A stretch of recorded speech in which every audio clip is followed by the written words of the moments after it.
Hi everyone, welcome back. We are here for another Q&A with Julian, and today we're going to be talking about legacy. Julian, I know that legacy is a big topic for you, talking about how we think about building for the future and the generations to come. So I'm coming with a couple questions.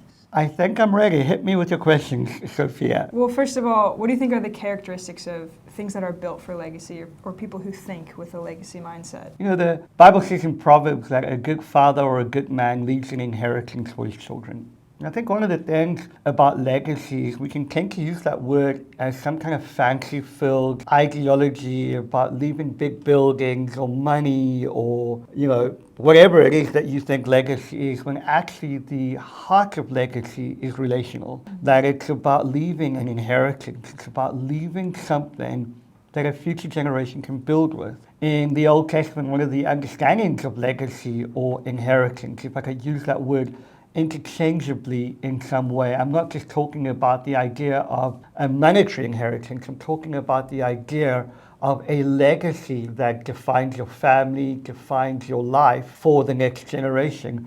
One of the ideas around that in the Old Testament is this idea that as a family grows and expands, as fathers, sons, daughters, mothers begin to multiply, that there are core values, that there are core ideas that pass on into the next generation in order to make them more successful than the previous generation. And for me, legacy is about leaving tangible expressions of God's kingdom, a tangible expression of the core value systems in my life that is passed on to my immediate family, but also to spiritual sons and daughters, so that what I built becomes their starting point. Whatever I've achieved in my life, the battles I've won, the ground I've taken, suddenly becomes the starting point, so that the next generation do not have to fight or figure things out in the same way that I did. So for me, legacy, the key principle of legacy is relationship. It needs to come out of relationship, and it needs to be poured out of you for the next generation. I love what you said there about passing down values. What do you think it takes to pass down values that go beyond many generations, but also casting a prophetic vision for your family? I think it's such a great question, and I feel like in my immediate family, I'm still learning how to do that. In terms of spiritual family, I've got a few spiritual sons and daughters who are doing the stuff that I'm doing in a much better way, in a much more powerful way, and impacting stuff in ways that I didn't even expect. But certainly, as I'm living this out with my immediate family, I think the first thing is you have to incarnate values, right? Like, values aren't these principles or ideas that you put somewhere on a plaque and you go, these are the values I live by. It's not, in most homes I'm seeing, like, in our house, we value laughter, we value joy, we value eating food. No, it's not something you put up somewhere. It's something you have to live. You have to incarnate those values. In other words, how I treat my son and daughter with grace, if I value grace, has to be lived out. I have to treat them better than they deserve. When I teach integrity, it means they have to see me showing up in integrity. When I'm teaching values of generosity, they have to see my life being a generous life. And it's in the idea of watching, learning, and doing that values are incarnated by the next generation. I want to touch on two different words, but I think they play into each other really well, and it's the difference between longevity and legacy and how they play into each other. Can you speak on that? Yeah, I think longevity has to do with lasting power. So the idea that my organization, my business might have longevity, my life might have longevity. How long is that going to last? And that could be multi-generation. We see great examples of that on the earth today in terms of multi-generational businesses like Disney or other big corporates that have gone on for multiple generations. There's a longevity to their brand. There's a longevity to what they even do. I think legacy has to do with this idea of a holistic,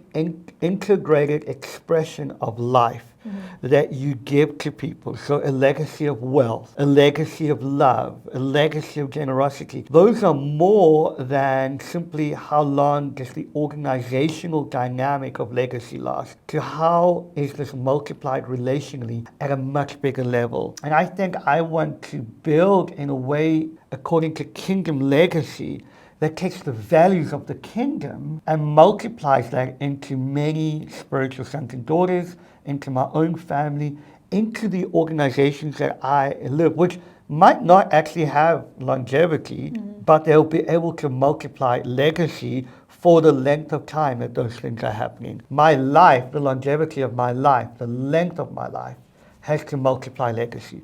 So, in dreaming about legacy and seeking the scriptures and the Lord, how would you give us some practicals about those kingdom values, those things that are going to multiply legacy? Guys, I often say if you want to know what God is like, look at Jesus. And I think the Gospels give the full expression of the kingdom in the life of Jesus. I think the Sermon on the Mount, which really is a manifesto or a blueprint for kingdom living, is one of the most profound things. And I want to live that out. I want to demonstrate that with my church community here in Boston, with my friends around me, with every aspect of my life. I want to live our kingdom, and that's costly. And so I think the first thing I want to do is get a vision of kingdom value systems as expressed, particularly in the book of Matthew with the Sermon on the Mount. And what does that look like? I then want to get some actionables and actually in my own heart and in my own head, communicate them so that I actually have them somewhere. And so Katya and I, in our family, we've got some kingdom values that we want to demonstrate. And we've spoken about it. We've created a context in which we consistently repeat those values to our kids so that it moves beyond us into them. And so I think certainly, what is the value system of the kingdom? What are the values I want to then speak about, incarnate, and live? And I think lastly, I want to unlock kingdom potential. I think one of the greatest things about legacy is you get to build in a way with values that aren't determined by measurement, because values aren't measurable in terms of the optics or the measurables that we tend to try and shape around people. Values actually, when they lived and harnessed together with dreams, go way beyond every time. And so I want to create a context of dreaming for my kids so that they think they can do anything.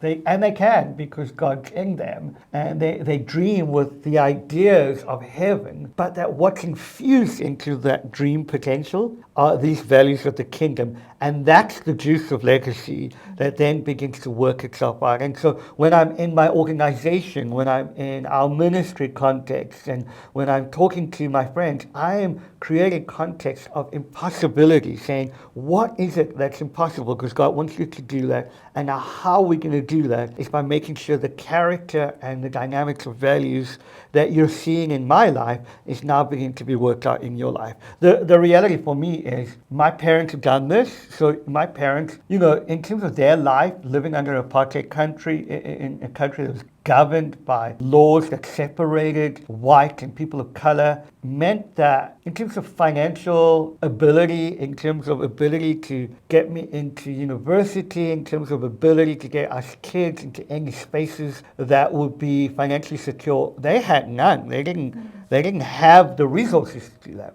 But because they thought in legacy, because they understood the principle of generosity, and because they lived in a way that we could see, it meant that I now get to do the impossible. It meant that I now get to dream bigger dreams than they could, but because they instilled values where they were dreaming according to the space that they were in for their lifetime, they now have given me something to dream that takes it beyond their lifetime.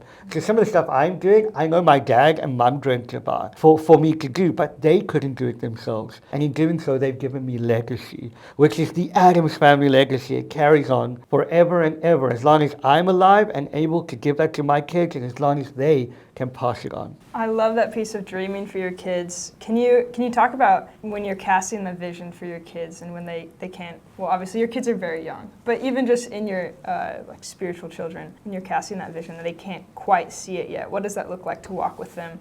Yeah, I think there are a number of obstacles, right, to legacy and dreaming. And I think ultimately the biggest issue, the biggest obstacle is reorientating our worth. We live in a distorted view of who we are because of the fall. and who God's made us to be. We've been made in the image of God. I mean, it's profound. But I think that even at a young age with my kids, affirming their identity, affirming their worth, the intrinsic dynamic of the God-bearing nature of who they are, even though it's broken, it unlocks that sense of, I can do this. God's called me to do this. And I think when we break the ideology of we're not good enough, it shifts something. I'm seeing this particularly with people I disciple, is that often the block is not the potential. Often the block is discovering, or should I say, rediscovering their worth in God. And when that begins to happen, suddenly there's fortification, suddenly there's strength. I can do this,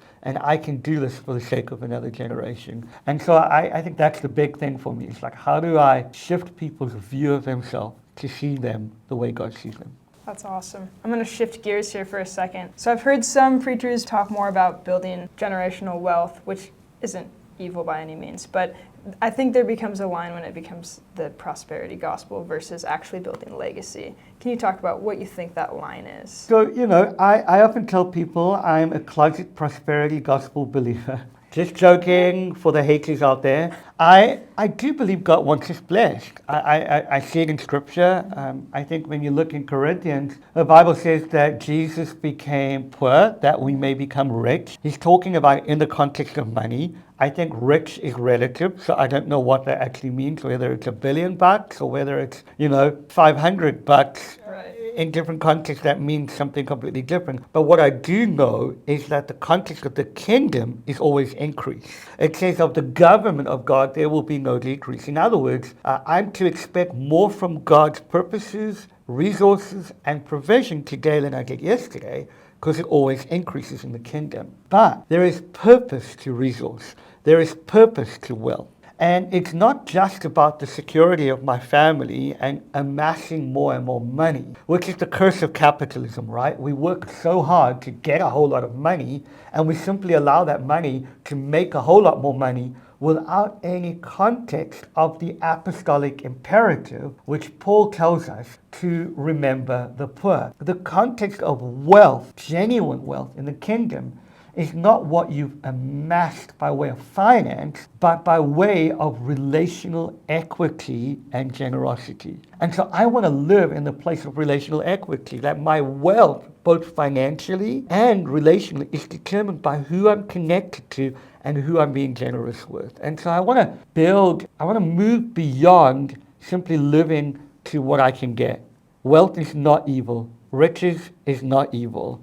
Money is not evil. The love of money is. And so, do those things hold me, or am I able to be liberal, the Bible says, with all things? In fact, Paul says to command the rich to be liberal. In other words, I live in the top 5% of highest income earning people in the world. Most of America does. If you have a home, if you have a car, and if you've got spare change in your pocket, you're in the top 5% of wealthiest people in the world. That means when Paul is saying, command the rich, he's speaking to us, to be liberal and generous. And I want to do that with everything. And I want to make sure that how I'm doing that, because you can't outgive God, right? Mm-hmm. No matter how much you give, you're still going to get a whole lot back. You can't outgive God, the principle.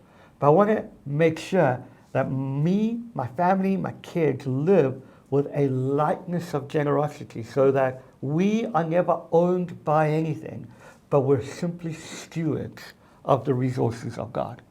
So, in that passing of the baton moment, when you've built something to go to the next generation, what would you say is key to pass the baton and preparing the next people to carry on? Yeah, I think one of the things that society has lost that I actually think is a biblical principle is honor. And we often think honor only works in the context of what I get from other people. Particularly when it comes to things like honor your mother and your father, you've got to be honoring of older people. So we think of that in that context. But the truth is, honor works both ways, right? It's not just about what people are giving me, but what I'm giving people. And so I think what we have to learn is how to honor the next generation well. And so, I think particularly in Jewish culture, you'll see this, that there are moments of honor, like at a bar mitzvah, like 13 years old, a son is being honored as becoming a man, there's this moment of celebration, there's this moment of recognition, there's this moment of formality that recognizes. And I think that we've got multiple generations who've never been recognized properly, who've never been honored, who've never been fathered into space where they go, it's time for you to shine. And I think that we have to make sure in how we're doing our communities that built into our flow and life cycle of community, that there are moments of honor, celebration, recognition of what God is doing at different stages in a rising generation's life that is appropriate to their character and their age. And so, Zeke is going to be turning 8. And so, we're saying things like, hey, at 8, you're no longer a toddler, you're no longer just a little boy, you're becoming a big boy. That means bigger responsibility. That means when your 8th birthday comes along, we're going to celebrate you as becoming a big boy. We'll do that again at 13. And there'll be conversations and skill sets that I will be giving at each stage to Ezekiel and to Evangeline that will honor them. Eva is becoming a little girl right now. She's turning 6 years old soon, and she's so cute. And she's just got into that phase of recognizing boys. And so that's an honorable moment. I want to recognize your character's developed to start seeing some guys. And so I'm going to be dating my daughter to honor her and to teach her the ways of legacy so that she grows into being a fully functioning adult. So when she to choose a husband, she does so based on the legacy that I've given her. And I think we need to restore honor back, not just upward to generations, but downward to generations. The other thing, I'll just touch on this very quickly, is giving responsibility and authority at appropriate times. I think we have this idea that everybody wins in our culture. And so at every sporting event that my kids go to, everyone gets a prize for everything. Well, no, character develops in you and it gives you authority. That's why the Bible talks about the story of the talents. It's not something that we just do as in, you get a talent, everyone gets a talent, and we all get to get a prize at the end. No, Jesus seems to reward those people according to the measure of stewardship. And I think we need to restore healthy rewards, not from a performance-driven dynamic, but from the measure of stewardship. And actually, the result of the story of the talent is that people got more authority. And so increasing authority so that as we grow in my discipleship with some of the disciples I have, that I'm going, actually, you don't need to ask me about that decision. You've got authority to make that decision. We need to create communities where we restore some of those rhythms and we restore some of those ancient ways of being community in order to help unlock people fulfill their destiny and walk into ongoing legacy. So good. Well, those are all the questions I have for you on legacy. Is there anything else on your heart you just have to get out? Sophia, you're so good at this. Thank you. I think I want to say to you that as viewers, one of the things that strikes me in the church today is very often the rising generation is met by the older brother at the door of a heavenly party that God has prepared for this next generation. And what we get is an older brother who is dismissive, of the party and dismissive of the next generation. You remember the story in Luke 15, that's where I'm basing this on, that the older brother was not happy with the younger brother. I want to encourage you, imagine if the teller of the story, who's Jesus, who's our perfect older brother, is the one meeting people at the door of a heavenly inheritance, a heavenly legacy. That actually we invite the next generation to come in with great joy and anticipation, not simply a stern warning and a rebuke. Those sometimes need to come. But dear friends, we need to be a people who respond to the kindness of God, ready to walk into a heavenly party. And the second thing is, I want to say to the rising generation, that the reality is that even when the younger brother came to his senses and went back to the father, the reality is that your senses don't give you the reward of heaven. It's the joy of the Father to do that. And actually, we have to come to the end of ourselves before we can come to the beginning of God. And it helps when you understand that that's done in the context of relational community with good fathers who bring out the best of you. Don't despise the growing gap between two generations of older and younger. We need each other, and I'm putting myself in the older brother for now, not older father. Yeah, but we need each other in order to walk together for the sake of legacy that will shift things for multiple generations. So when we work together, then we get to enjoy each other and see the purposes of God. Thanks for watching. If you have your own questions, there's a link below to join Julian's membership where you can ask him anything for future videos. And if you're not quite ready to join my membership, why don't you click the link and download my Roadmap to Purpose, which is a free worksheet that will help you discover God's purposes for your life.